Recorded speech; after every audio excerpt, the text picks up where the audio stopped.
Hi friends, welcome back to my channel. అసలు నిజం తెలుసుకొని దేవాని పోలీసుల నుండి విడిపించిన మిథున.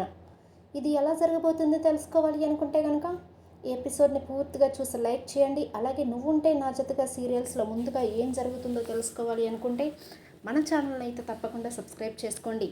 ఇంకా ఎపిసోడ్లోకి వెళ్ళిపోతే ఇంకా దేవా అయితే చాలా గట్టిగా సవాల్ చేస్తూ ఉంటాడు పోలీసులతో.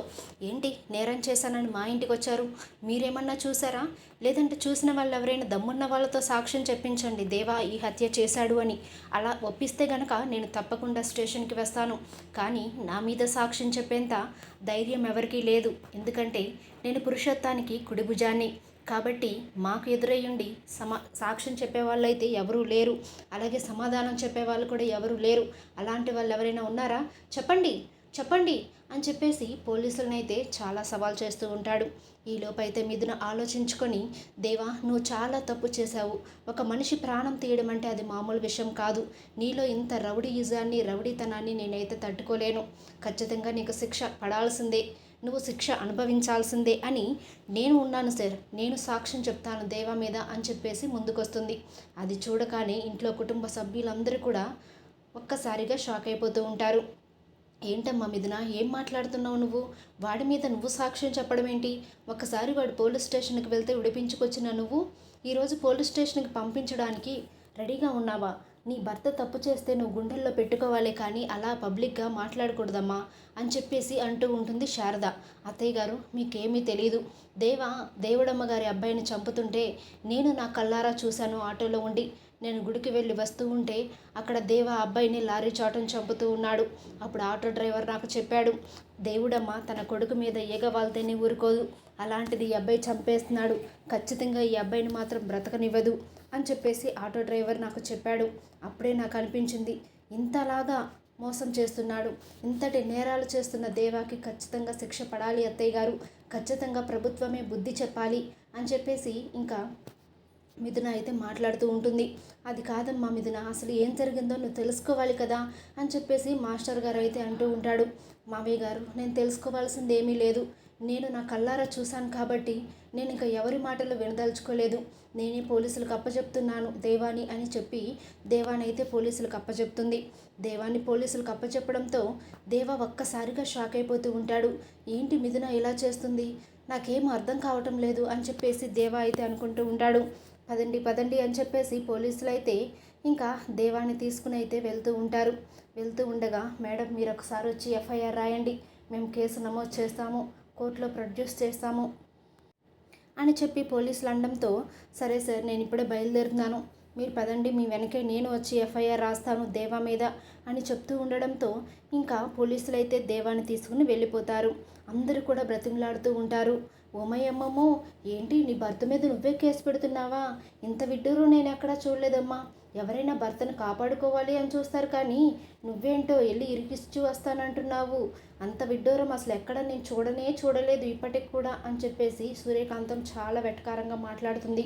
అక్కాయ్ నువ్వు నోరు మూసుకుంటే మంచిది, ఏం చేయాలో నాకు తెలుసు అని చెప్పేసి మిథున పగురుగా సమాధానం చెప్పి అక్కడి నుండి అయితే బయలుదేరుతుంది. ఇంకా ఫాస్ట్గా నడుచుకుంటూ వెళ్తుంటే ఆటో ఎక్కుతుంది. దారిలో ఆటో ఎక్కి వెళ్తుంటే ఆటోకైతే ఎవరైతే మానభంగం చేయబడి హాస్పిటల్లో ఉందో వాళ్ళ అమ్మ అయితే ఆటోకి అడ్డుగా నిలబడుతుంది. అడ్డుగా నిలబడడంతో ఆటో డ్రైవర్ అయితే మిథునకు చెప్తాడు, మేడం ఎవరో ఎదురుగా అడ్డుగా నించున్నారు, ఆటో ఆపడం కోసం అనుకుంటా, ఆపమంటారా అని అడగగానే మిథున అయితే ఆపండి ఏంటో అని చెప్పేసి మిథున చెప్తూ ఉంటుంది. ఇంకా ఆటో అబ్బాయి ఆటో ఆపగానే మిథున దగ్గరకు వచ్చి, అమ్మ నువ్వు దేవా మీద సాక్ష్యం చెప్పావని నాకు అర్థమైంది, కానీ అది ఎందుకో నీకు తెలిస్తే నువ్వు ఇలా చెయ్యవమ్మా అని చెప్పేసి అంటూ ఉంటుంది వాళ్ళమ్మ. అవును మీరెవరు నాకు చెప్పడానికి అని మిథున మాట్లాడుతూ ఉంటుంది. నేనేనమ్మా ప్రత్యక్ష సాక్ష్యాన్ని, నేను చెప్తాను, ఒక్కసారి ఏం జరిగిందో ఒక్కసారి వినండమ్మా, ఆ తర్వాత కూడా మీరు దేవా మీద కేసు పెట్టాలి అనుకుంటే నీతో పాటు నేను కూడా వస్తాను అని చెప్పడంతో, సరే చెప్పమ్మా ఏం జరిగింది అని చెప్పేసి మిథున అడుగుతూ ఉంటుంది. నా కూతుర్ని ఆ దేవుడమ్మ కొడుకు కాలేజ్కి వెళ్ళి వస్తుంటే తీసుకుని వెళ్ళిపోయి రాత్రంతా మానభంగం చేసి వదిలేశాడు. నా కూతురు ఇప్పుడు ప్రాణాలతో పోరాడుతుంది. ఎందుకంటే దేవా నా కూతుర్ని తన సొంత చెల్లిలాగా చూసుకున్నాడమ్మా. వాళ్ళకి ఆడపిల్ల లేకపోయినప్పటికీ కూడా ఏనాడు కూడా దేవా ఆ పిల్లని వేరే విధంగా చూడలేదు. తన చెల్లి కాబట్టి తనకు బుక్స్ కొనిచ్చేవాడు, తనకి డబ్బులు ఇచ్చేవాడు ఫీజు కట్టడానికి.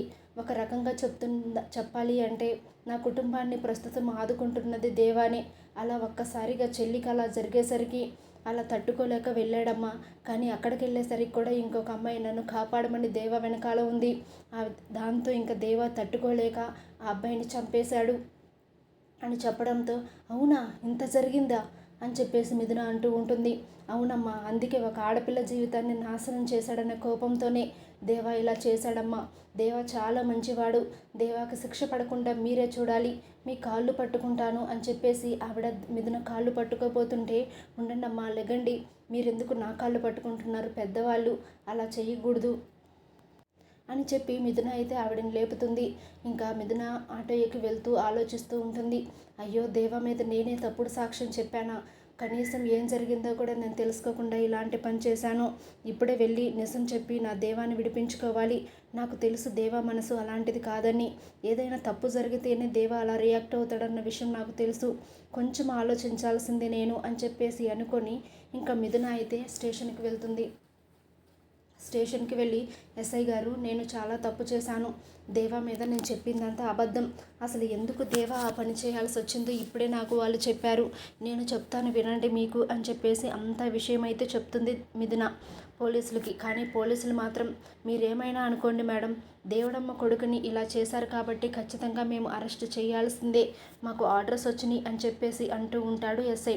సరే మీకు ఆర్డర్స్ వచ్చినాయి, సాక్ష్యం ఏది, దేవ మీద సాక్ష్యం చెప్పే వాళ్ళు ఎవరున్నారు, సాక్ష్యం లేకుండా ఒక నిందితుడిని మీరు ఎలా అరెస్ట్ చేస్తారు అని చెప్పేసి మిథున అయితే రూల్స్ మాట్లాడుతూ ఉంటుంది.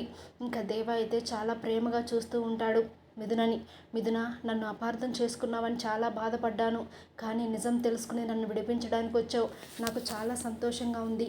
ఇప్పటికి కూడా తప్పు చేశాను అనే ఫీలింగ్ నాలో లేదు, ఎందుకంటే ఒక తప్పుని నేను అరికెట్టననే నేను ఫీల్ అవుతున్నాను అని చెప్పేసి దేవా అయితే అంటూ ఉంటాడు. ఇంకా మిథున అయితే, దేవా పద, నీ మీద సాక్ష్యం చెప్పేవాళ్ళు ఇప్పటివరకు అయితే లేరు, ఆ దేవుడమ్మ నిన్నేం చేయలేదు, ఎందుకంటే దేవుడమ్మ కొడుకు వైపే తప్పు ఉంది కానీ నీ వైపు తప్పు లేదు, నువ్వు ఎంతోమంది ఆడపిల్లల జీవితాన్ని కాపాడావు అని చెప్పేసి దేవాన్ని తీసుకుని అయితే వెళ్తుంది.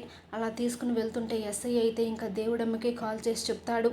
దేవుడమ్మ అయితే చాలా కోపంతో మండిపోతూ ఉంటుంది. ఎందుకు మీరు అతన్ని అరెస్ట్ చేయలేదు, సాక్ష్యం లేకపోతే ఒకరిని అరెస్ట్ చేయరా, ఎమ్మెల్యే కంటే మీకు దేవాని ఎక్కువైపోయాడా అని చెప్పేసి ఎస్ఐ మీద అరుస్తూ ఉంటుంది. ఇంకా దేవాని ఆటోలో తీసుకొని మిథున అయితే ఇంటికి బయలుదేరుతుంది.